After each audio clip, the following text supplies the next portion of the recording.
안녕하세요. 홍프로 스포츠입니다. 적중하신 가족방분들 모두 축하드립니다. 홍프로 가족방에서 모든 경기, 언오버 및 핸디캡, 최종 조합 공유해드리고 있습니다. 적중률 높은 홍프로 가족방은 고정 댓글에 있는 링크로 문의해 주시기 바랍니다. 8월 10일 해외 축구 6경기 분석 시작하겠습니다. 첫 번째로 산데피오르 대 스트람스곳의 경기 알아보겠습니다. 먼저 산데피오르는 대체적으로 수비는 크게 장점이라고 보기는 어려운 유형이다. 특히 라인을 높게 가져가는 등 하위권치고는 아주 공격적으로 운영하는 것을 선호하는 것이 원인이다. 스트람스고드세가 기동성이 강한 상황에서는 상당히 강한 편이라서 사네피오르가 수비적으로 타격을 당하는 상황을 상정하는 것은 자연스러운 일이라고 할 수 있을 것이다. 이어서 스트람스고세는 일단 불안과의 매치를 보면 상대가 공격적인 성향을 시도하는 상황에서는 골 기록을 꽤 올릴 수 있음을 증명하였다. 다만 최근 사네피오르 상대로는 도통 이기지를 못하고 있는 것이 문제가 되고 있다. 골은 대체적으로 잘 나오는 편이지만 역습을 위해서 무게 중심을 낮추는 것이 사네피오르에게 주도권을 주는 것으로 이어지면서 난전 상황에서의 변수가 나오는 것으로 이해할 수 있을 것이다. 2021년 6월 이후로는 사네피오르를 상대로 승리를 기록하지 못하고 있는 모습이다. 일단 사네피오르가 티오피독 운영을 선호하는 편이라서 기동성이 좋은 스트람스곳의 역습에 당하는 시나리오를 상정할 수 있을 것이다. 다만 점유율을 내주고 운영하는 특성상 스트램스고드세도 사네피오르에게 많은 찬스를 주는 것은 명백하고 이는 최근 대진 전적에서도 드러나고 있다. 무승부를 추천합니다. 두 번째로 흐로닝언 대 브레다 경기 알아보겠습니다. 먼저 흐로닝언은 지난 시즌에는 탑독 양상에 강한 밸런스를 보이면서 다이렉트 승격에 성공했다. 다만 지난 시즌에는 브레다에게 1무 1패로 오히려 고전하는 양상을 보였다.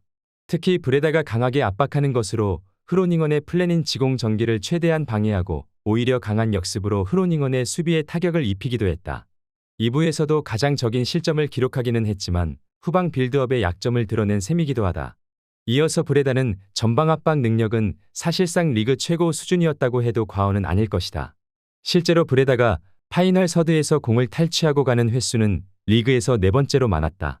이를 바탕으로 상대의 후방 빌드업을 방해하거나 턴오버를 만들어서 추가적인 공격 찬스를 만드는 모습을 보여주고 있는 편이다. 특히 플레이오프에서는 8개의 슈팅 중 3개를 골로 연결하는 등 의외로 결정력도 좋은 모습을 보여주고 있다. 흐로닝언이 꾸준함을 보이지만 브레다의 강한 압박 능력과 효율을 무시하긴 어렵다. 후방 빌드업의 리스크는 상대의 강한 압박과 턴오버 예방인데 결국 흐로닝언이 여기에 막혀서 브레다를 상대로는 지난 시즌 1무 1패로 아주 좋지는 못했던 것을 감안해야 할 것이다. 무승부를 추천합니다. 영상은 잘 보고 계신가요? 핸디, 언오버 및 최종 조합 공유받아 보실 수 있는 가족방 입장 방법 알려드리겠습니다. 첫 번째로 영상 하단의 댓글을 클릭해 주세요. 두 번째로 댓글에 링크를 클릭해 주세요. 마지막으로 채팅 참여하기 후 메시지 주시고 답장 기다려 주시면 됩니다. 나가기 하시면 가족방 입장시켜 드릴 수 없습니다. 언제든 편하게 문의 주시기 바랍니다. 세 번째로 블랙번 대 더비 카운터 경기 알아보겠습니다. 먼저 블랙번은 지난 시즌 수비가 약점이기는 했다. 다만 2월에 새로 부임한 에우테스 체제에서는 리그에서 다실점 케이스를 3번만 허용하면서 달라진 팀 컬러를 예고하기도 했다. 실제로 프리시즌에도 다실점 상황을 만들지 않으면서 무패를 달리고 있다. 다만 극적인 순위 상승이 없었던 것은 역시 블랙번의 공격력이 될 것이다. 대체로 스몰 지치에게 의존하는 비중이 너무 높은 문제가 있어 공격력에서는 기복이 꽤 있기도 했다. 이어서 더비 카운티는 더비는 지난 시즌 안정적인 전력을 유지했다.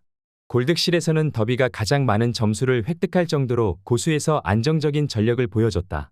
다만 감독이 2부 리그에서는 그다지 지도력을 잘 보여주지는 못했다는 것이 변수가 될 수 있겠다. 로더럼을 맡아서도 3부에서 2위로 승격에 성공시키기도 했지만 그 다음 시즌에는 부진하면서 중도에 경질되기도 했다. 유독 2부 이상에서의 전술적인 한계를 노출하는 특성이 심하다는 점이 변수가 될 수 있을 것으로 보인다. 블랙번이 스몰 지치에게 의존하는 공격력에서의 기복을 생각하면 무승부로 분산 투자를 하는 것도 추천은 할 수 있을 듯하다. 그래도 적어도 2부에 올라가면 전술적인 한계를 드러내는 감독이 맡고 있는 더비의 승리를 기대하기는 어렵다는 것은 확실하다. 블랙번 승리를 추천합니다. 네 번째로 프레스턴 대 셰필드 유나이티드 경기 알아보겠습니다. 먼저 프레스턴은 전체적으로는 수비보다는 공격의 강점이 뚜렷한 팀이라고 할 수 있겠다. 물론 승격 플레이오프가 날아간 다음에는 의지를 잃는 모습을 보여주기는 했지만 그래도 홈에서는 리즈나 입스위치 등 리그 내 강팀을 상대로 난전을 만들면서 승리나 승점을 챙긴 케이스가 다수 있기도 했다. 다만 전체적으로는 점유를 자신들이 끌고 가는 성향이라고 보기는 어려워서 강호들을 상대로는 수비적인 약점을 크게 드러내는 편이기도 하다. 이어서 셰필드는 EPL 최악의 팀이었지만 챔피언십에서의 운영 능력은 오히려 가장 안정적인 전력을 가진 팀에 가까웠다. EPL과 챔피언십의 전력 차이가 아주 심하다는 것을 알려주는 팀이라고 할 수 있을 것이다. 실제로 100골을 넘게 허용한 EPL 무대와는 다르게 22-23 시즌에는 46경기에서 39실점으로 강팀다운 성향을 보여주었다. 물론 당시 감독은 현재의 와일더 감독이 아니긴 했지만 와일더 시절에도 이미 승격을 경험한 바 있고 프리시즌에서의 성과도 좋은 모습이다. 셰필드가 EPL과 달리 상챔피언십에서는 성과를 낸다는 점을 감안해야 할 것이다. 물론 프레스턴이 상당히 공격적으로 유능한 성향을 보여주는 팀이지만 EPL에서의 셰필드를 생각하면 안 되는 매치가 될 것이다. 셰필드 유나이티드 승리를 추천합니다. 영상은 잘 보고 계신가요?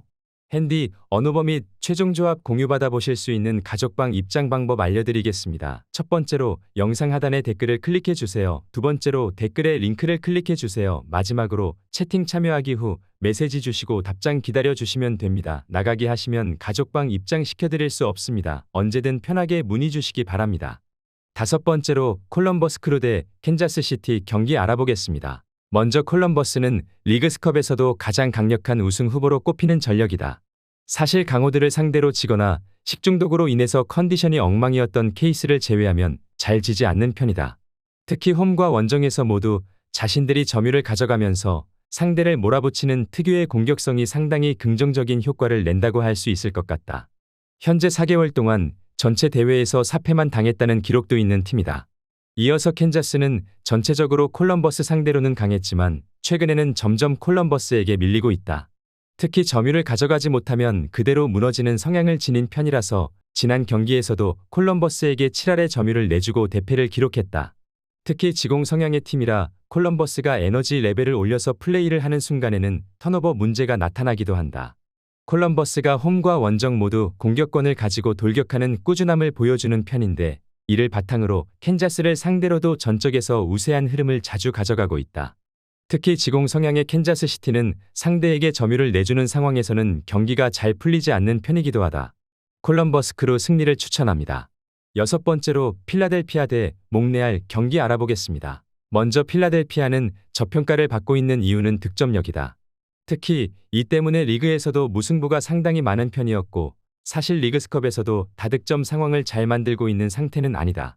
다만 마르티네즈가 태클 능력으로 포백을 보호하면서 수비적인 강점을 잘 보여주고 있다는 점은 충분히 자랑해도 좋은 이슈라고 할 수 있겠다. 이를 바탕으로 최대한 한 골 싸움으로 몰고 가고 있고 가즈다그의 한 방도 기대를 해볼 여지는 있다. 이어서 몽레알은 수비가 문제가 되고 있는 모습이다.